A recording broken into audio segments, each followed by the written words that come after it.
So obviously this is Brie Larson. Now this week Brie Larson went into the Time magazine as one of the 100 most influential people in the world. And this was her back in March when she was promoting Captain Marvel movie. And she was out in China and she attended a fashion show, which is like some sort of hotel that's built into a quarry. It's 280 feet under sea level and it's quite a lavish party apparently she was invited to. It's some sort of fashion company out in China that's hugely popular and has a lot of money, a company called K-Boxing. But Brie Larson was invited to this fashion show and she attended, and she claims to be this great feminist. But what about the other women living in China? Did she not recognise them as women? Because this is an article from a woman who claimed that she was kept in a re-education camp where you're forced to live in a concentration camp, almost like a prison, an open air prison. You're not allowed to leave and you're educated. And this woman was sent there because she was a Muslim, and she claims that she was kept in a dark room with rats and mice. She also said that sometimes they would tie weights to their feet as punishment. And there's been a number of cases of women living in China, also men and women in China, because of their religion, who've been forced into concentration camps. And yet Brie Larson has no concern about attending Chinese fashion shows. She has no concern about how the Chinese government is building these concentration camps and sending 1 million people forcibly that haven't committed any crimes. Just because of their religion, these people, these men and women, are forced to live in these concentration camps. Now this woman claims that she was forced to live for 1.5 years in a re-education camp, and there was often torture, and there's often cases of malnutrition, poor sanitation, diseases breaking out, and these people are innocent. These are innocent women. Yet Brie Larson, the fantastic feminist, oh my God, she's such a brilliant feminist that she will go out to a country and she will attend lavish parties in a country that has forced slavery, that forces hundreds of thousands of innocent women, because there's apparently an estimated 1 million people. So if you said 1/4 of them were women, that would be 1/4 of 1 million women have been forced into these concentration camps.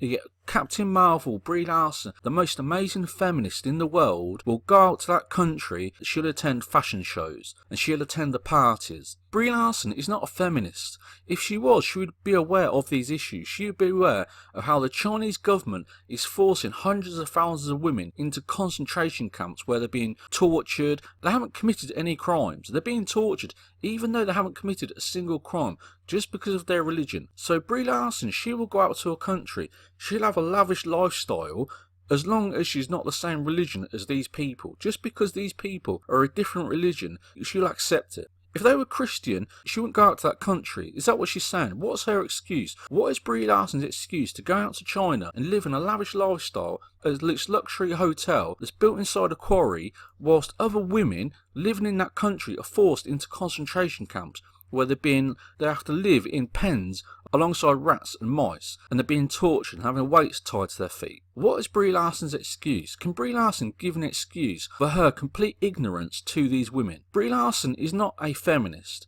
She is just using feminism to get as much attention as possible. If she was a feminist, she would understand, she would have knowledge or some understanding of these issues out in China, where 250,000 women, that's an estimate, so it's 1 million people, you'd say 750,000 are men, and 250,000 of them are women, are forced to live in these concentration camps. The Chinese government won't let the journalists visit them to go and look what's happening. Instead, they're forced to live in these concentration camps. Yet Brie Larson will just fly out there, have a fantastic lifestyle, and these concentration camps are popping up all over China, and Disney's still releasing their movies out there. There's also been cases where these people, men and women, have been forced to work in shoe factories because they're Muslims. It's part of their education. The Chinese government is trying to stop them from being Muslims. So Brie Larson, who claims she's a feminist, who's entered into the Times 100 top most influential people, is still happy to go out there into a country that forces women to work as slaves, yet she's a feminist.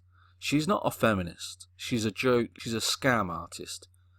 No feminist will go out to a country that forces 250,000 people to live in concentration camps. That is not a feminist. A feminist would not go out and support a country or go and visit a country that treats women like that. Being a feminist is not selective. It's a bit like an environmentalist. You can't say, oh, you can't drive a car, but I can. That is not an environmentalist. That's a hypocrite. And that's what Brie Larson is. She's a complete and total disgusting hypocrite. So Brie Larson, you're not a feminist. You're just a disgusting hypocrite. And I think you should apologise. I think she should have come out and she should apologise for attending this lavish party in China, whilst other women living in China are being tortured, just because they're of their religion. They haven't committed any crimes. Just because they're a Muslim, the Chinese government has decided to punish them by forcing them to live in these concentration camps, even to the point where they're torturing them. And yet Brie Larson just goes about living her lifestyle in the Times 100 most influential people in the world. Disgusting. She's a disgusting, foul, horrible human being, and she should come out and apologise for what she's done. She's completely lied and misled people. She's not a feminist at all. Again,